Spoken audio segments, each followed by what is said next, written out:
विद्यार्थी मित्रांनो, सर्वांचं स्वागत आहे वायबीडी अकॅडमी या मराठी एज्युकेशनल युट्यूब चॅनलवरती. मित्रांनो, 15 एप्रिल पासून तुम्ही ऑनलाईन अर्ज करू शकतात आरपीएफ भरती 2024 अंतर्गत. आरपीएफ मध्ये दोन वेगवेगळी पदे असणार आहे. जे पहिले पद आहे आरपीएफ कॉन्स्टेबल. आरपीएफ कॉन्स्टेबल हे पद असणार आहे पहिले. त्याच्यामध्ये जागा तुम्हाला या ठिकाणी 4208 प्लस जागा असणार आहे. याच्यामध्ये जागा वाढ होण्याची शक्यता आहे.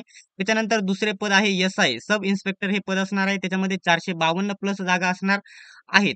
आणि याच्यामध्ये या ठिकाणी ज्याची मैदानी चाचणी या ठिकाणी तुमची कशा प्रकारे असणार आहे. सॉरी, या ठिकाणी सर्वात पहिल्यांदा आपण मैदानी चाचणी बघण्या अगोदर तुमची शारीरिक पात्रता बघणार आहोत. शारीरिक पात्रतेमध्ये आपण या ठिकाणी कोण काय काय बघणार आहोत, तर त्याच्यामध्ये या ठिकाणी उंची, वजन कशा प्रकारे असते, सर्व कॅटेगरीला कोणत्या कॅटेगरीला सूट आहे, कशा प्रकारे सर्व माहिती बघणार आहोत. आणि आरपीएफचा आपला जो स्पेशल टेलिग्राम ग्रुप आहे नक्की जॉईन करा, लिंक डिस्क्रिप्शन मध्ये दिलेली आहे. तर ठीक आहे, सर्वात पहिल्यांदा आरपीएफ बद्दल या ठिकाणी जे मैदानी चाचणीच्या नंतर बघूया. त्याच्यानंतर सर्वात पहिल्यांदा आपण शारीरिक पात्रता आपण या ठिकाणी आरपीएफ भरतीबद्दल या ठिकाणी बघणार आहोत. बघू शकता, आरपीएफ भरती 2024 बघू शकता. शारीरिक पात्रता तुमच्याकडे काय असणे गरजेचे आहे, कोणत्या कॅटेगरीला सूट आहे, कोणत्या कॅटेगरीला नाही, सविस्तर बघून घ्यायचं आहे. तरच कमेंट बॉक्समध्ये विचारायचे आहे. तुम्ही हा व्हिडिओ पूर्ण बघा, नाही समजले तरच कमेंट बॉक्समध्ये विचारा. त्याच्यानंतर सर्वात पहिल्यांदा या ठिकाणी बघू शकता, हे पुरुषांसाठी मी सर्वात पहिल्यांदा हे कोणासाठी सांगत आहे बघू शकता. UR म्हणजे जनरल आणि ओबीसी या दोन कॅटेगरी आणि ईडब्ल्यूएस सर्व कॅटेगरीसाठी सांगत आहे.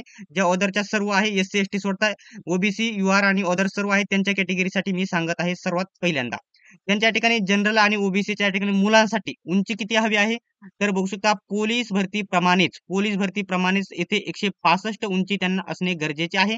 आणि हे मुलांसाठी सांगत आहे. आणि महिलांसाठी बघू शकता, त्याच्यामध्ये UR ओबीसी आणि ओदर साठी महिलांसाठी उंची बघू शकता किती असणे गरजेचे आहे, तर बघू शकता 157 उंची असणे गरजेचे आहे. किती, तर 157. आणि त्याच्या मुलांना या ठिकाणी बघू शकता छाती त्यांची 80 असणे गरजेचे आहे. आणि त्यांना 5 फुगवणे गरजेचे आहे. 80 पासून 85 होणे गरजेचे आहे. तेथून पुढे समजा तुमची डायरेक्टली 80 ना डायरेक्ट 82 आहे, 82 असल्याच्या नंतर तेथून पुढे 5 फुगवायचे म्हणजे तुमचे 87 होणे गरजेचे आहे. अशा प्रकारे ठीक आहे. त्याच्यानंतर ही ओदरची समजली महिला पुरुषांना. त्याच्यानंतर सूट कोणाला आहे, तर ओदर कोणत्याही कॅटेगरीला सूट नाही. फक्त एससी आणि एसटी या कॅटेगरीला सूट असलेली तुम्हाला बघायला भेटेल. जर तुम्ही एससी एसटी चे पुरुष असाल तर तुम्हाला उंची फक्त 160 असणे गरजेचे आहे. किती, फक्त 160 उंची असणे गरजेचे आहे. त्याच्यानंतर जर तुम्ही एससी एसटी चे महिला असाल तर उंची फक्त 152 असणे गरजेचे आहे.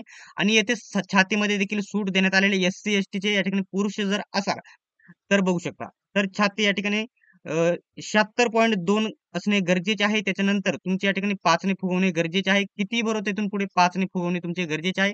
येथे या ठिकाणी सूट मोठ्या प्रमाणामध्ये एससी एसटी ला देण्यात आलेली आहे.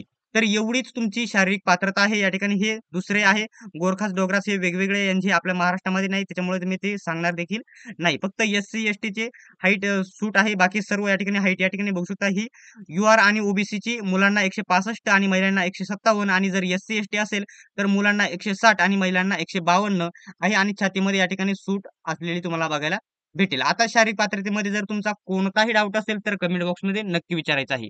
सर्वांनीच व्हिडिओ शेवटपर्यंत बघितल्याबद्दल धन्यवाद. आणि मित्रांनो, आपला स्पेशल जो आरपीएफचा टेलिग्राम ग्रुप आहे नक्की जॉईन करा, लिंक डिस्क्रिप्शन मध्ये दिलेली आहे.